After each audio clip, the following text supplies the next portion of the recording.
Stalker, c'est un film d'Andrei Tarkovsky, sorti en 1989. Le film fameux qui parle d'une catastrophe que les gens de cette époque-là essayent de refouler. Le mot stalker vient du mot anglais to stalk, qui signifie le traqueur. En même temps, signification peut s'élargir sur le domaine de la vocation, c'est-à-dire le stalker, c'est quelqu'un qui franchit les frontières, qui casse les interdits et qui a quelque chose à nous communiquer.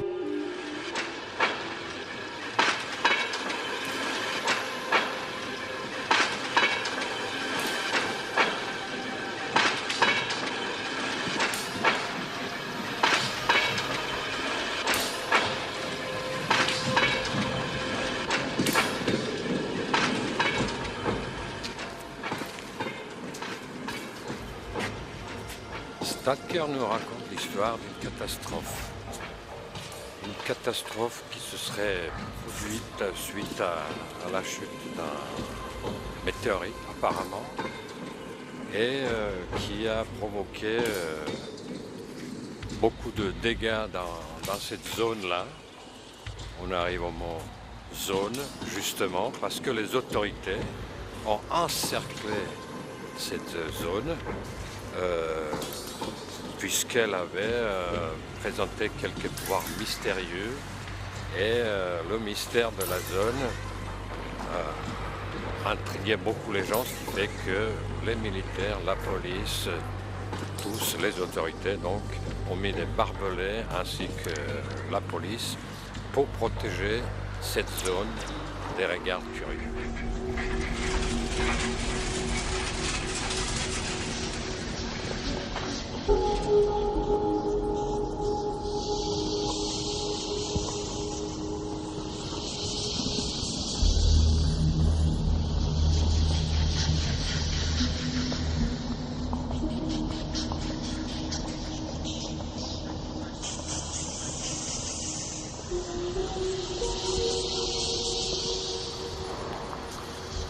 Les personnages de ce film-là sont de l'ordre de trois principaux, Trinité, c'est-à-dire Stalker lui-même, le guide, l'écrivain et le scientifique.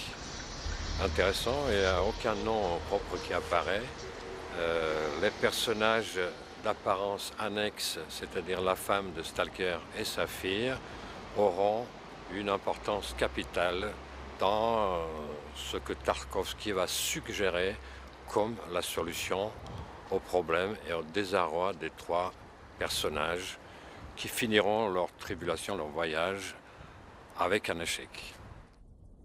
Le stalker amène le professeur et le physicien, le scientifique, dans la zone parce que il est dit, les gens le croient, qu'au milieu de cette zone, il se trouve une chambre des désirs, c'est-à-dire qu'une fois dedans, la chambre est censée exaucer vos vœux les plus intimes. Cette croyance a fait beaucoup de morts, parce que avant Stalker, que nous voyons dans ce film-là, selon ses propres dires, il y a eu d'autres stalkers, il y a eu d'autres pèlerins, voyageurs, d'autres gens qui voulaient accéder à cette chambre de désir et qui sont pratiquement tous morts. Pourquoi? Parce que la zone, elle est pleine de pièges inattendus et ces pièges-là ne sont ni prévisibles ni connus d'avance. Même Stalker, qui a déjà exécuté plusieurs voyages, ne sait pas quel genre de piège elle va vous tendre parce que la zone, elle est changeante, elle est capricieuse, elle change au gré, d'après ses dires toujours, avec votre propre comportement et vos propres humeurs. Ça serait une zone auto-vivante qui s'adapte. Et lorsque vous lui faites du mal, elle réagit et ça peut être fatal. Ce qui était le cas apparemment de beaucoup de gens avant.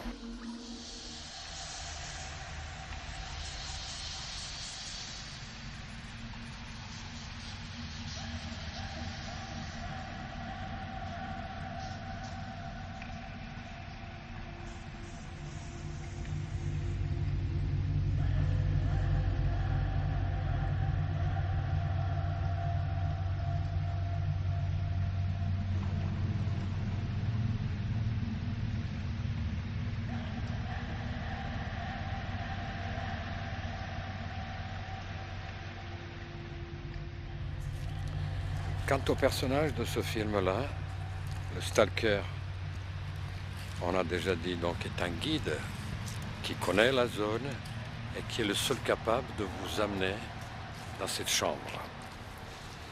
Selon lui, uniquement sont dignes et capables d'atteindre cette zone-là ceux qui ont tout perdu, les gens qui sont profondément malheureux. Le cas de deux autres protagonistes, c'est-à-dire le scientifique et l'écrivain à succès pourtant, est tout à fait de ce genre. L'écrivain, si on suit les dires de Bernanos, à savoir que les artistes de son époque ont abandonné les chemins périlleux de la création pour emprunter les sentiers fleuris de renommée. Et c'est tout à fait ce qui visiblement est arrivé à notre écrivain, qui a eu à un moment donné le succès et qui est en panne d'inspiration, qui ne trouve plus rien à dire, qui est désabusé, malheureux, qui se pose des questions sur son propre succès, sur sa valeur, sur ce qu'il a à dire, en disant que même avec son roman qu'il a écrit, il ne voit pas à qui il a apporté quoi que ce soit.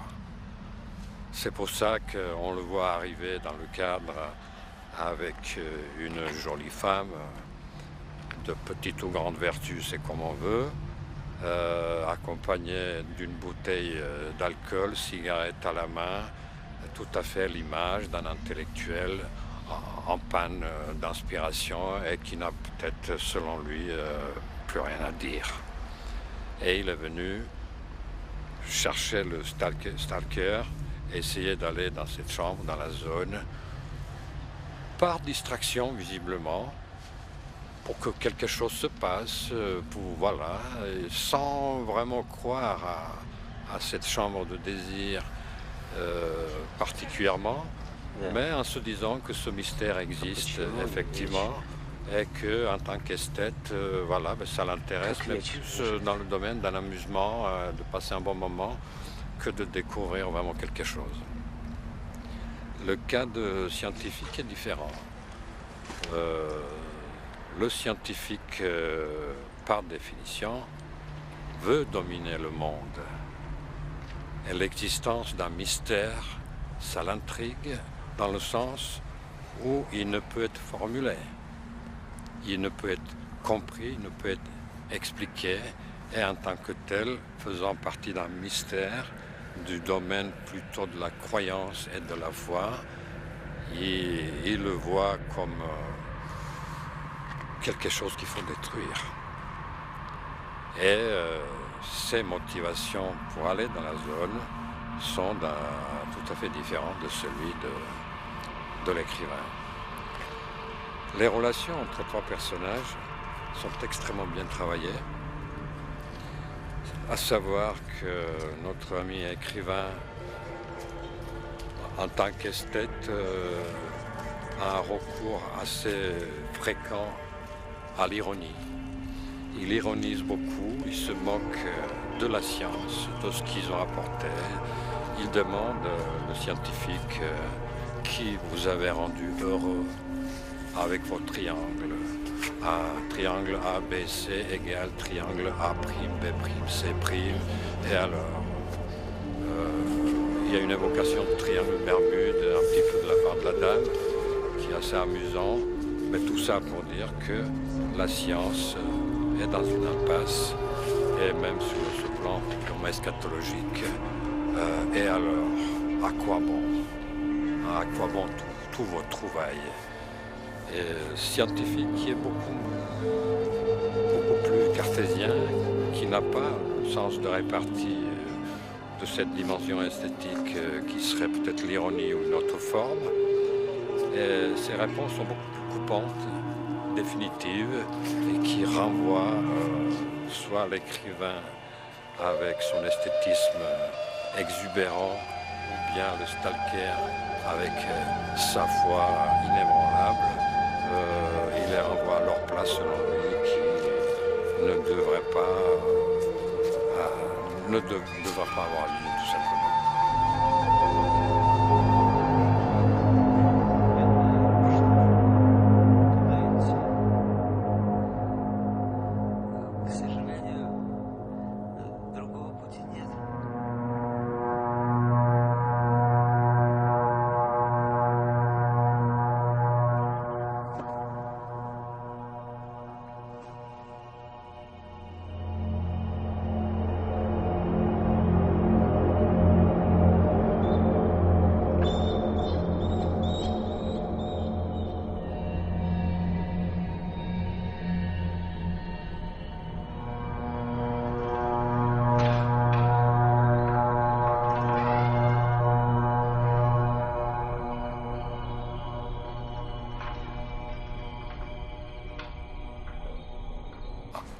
En quoi Stalker est un missionnaire? C'est parce que il veut que les gens prennent conscience de la catastrophe. Et pour prendre conscience de cette catastrophe, il faut la connaître. Et les deux personnages qui l'accompagnent sont incapables de cet acte, de cet effort de faire d'avoir la foi, ce qui fait que devant la chambre des désirs, ils se rendront compte que la solution, elle est bien là, c'est de croire. Or, ils se rendent compte tous les deux qu'ils en sont incapables intrinsèquement. Et la scène finale, pas du film, mais de cette séquence, de ce voyage jusqu'à la chambre de désir, c'est là où les trois personnages sont assis et observent le tomber de la pluie. On voit sur leur visage la résignation. Et c'est la résignation qui matérialise pratiquement cette prière dont ils sont incapables. Pourquoi? Parce que la résignation, c'est l'antichambre de la foi. C'est tout ce qu'ils peuvent faire. Donc ils font l'acte de prière sans le savoir, par le simple fait d'être résignés. Donc la résignation des personnes qui finissent ce voyage sur un échec, le stalker du fait qu'il n'a pas réussi à insuffler la foi religieuse à ses compagnons de route, et l'échec de l'écrivain et du scientifique est épatant parce que, à vrai dire, tout ce qu'ils espéraient, tout ce qu'ils voulaient faire, le scientifique qui voulait détruire cette zone, il l'a pas fait, il abandonne. L'écrivain aussi n'a absolument rien trouvé d'autre que d'ironiser encore davantage en mettant la couronne de Christ, la couronne des épines sur sa tête. C'est un acte assez ironique, ce qui fait qu'il n'a absolument pas changé son attitude, donc le voyage ne lui a rien apporté. Et cet échec se termine avec cette image qu'on a évoquée tout à l'heure de résignation. J'insiste là-dessus parce que Tarkovsky, à la fin du film, nous donne la solution suite à cette résignation-là. Et là, on revient au personnage de la femme de Stalker et de sa fille infirme. C'est-à-dire que la femme de Stalker est une personnalité, elle a une foi d'une personnalité éthique. Sa morale, elle est basée sur son mariage. Elle l'assume.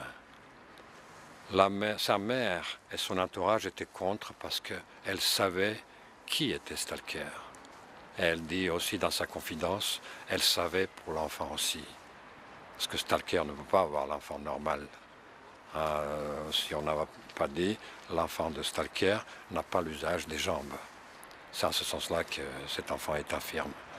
Donc, c'est une personne qui parle face à la caméra, qui regarde la caméra avec un regard déterminé et qui assume pleinement sa condition, son passé et ses choix.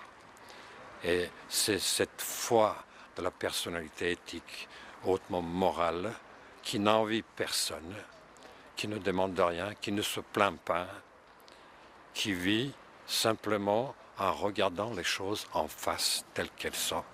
Et c'est en ce sens-là que son regard est déterminé, et le regard aussi bien de Stalker que de l'écrivain et de physicien scientifique est vide, les yeux sont vides, désabusés et résignés.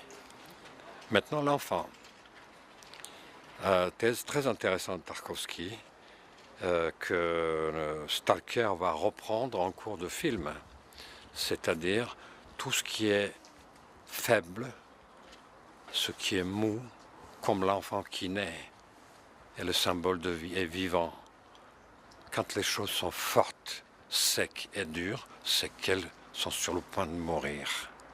Cet enfant-là est la personne la plus faible dans ce film, qui n'a pas besoin, qui n'a pas l'usage de ses jambes, qui ne prononce pas les paroles, qui ne se déplace pas dans l'espace, ce qui est le cas de nos pèlerins, qui cherchent la solution en se déplaçant eux-mêmes dans la zone, tandis que cet enfant-là est immobilisé, ne bouge pas.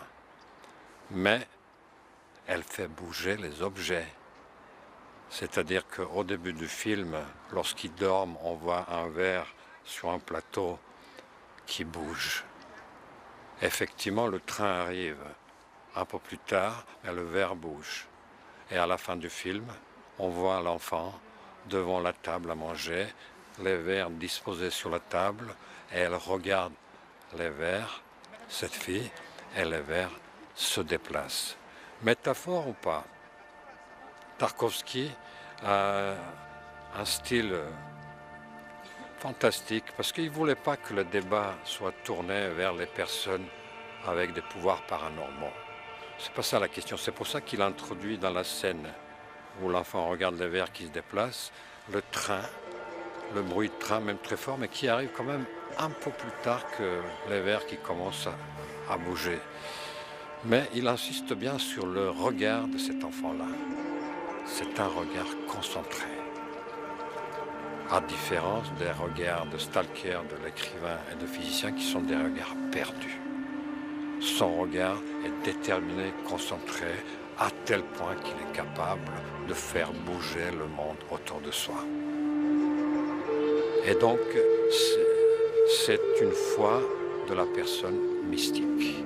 C'est une foi qui n'a pas besoin d'intermédiaire, comme la femme de Stalker. Sa foi s'exprime à travers son mariage et le fait de l'assumer complètement, sa condition. Tandis que la foi mystique n'a pas besoin d'intermédiaire, elle est directe, telle qu'elle.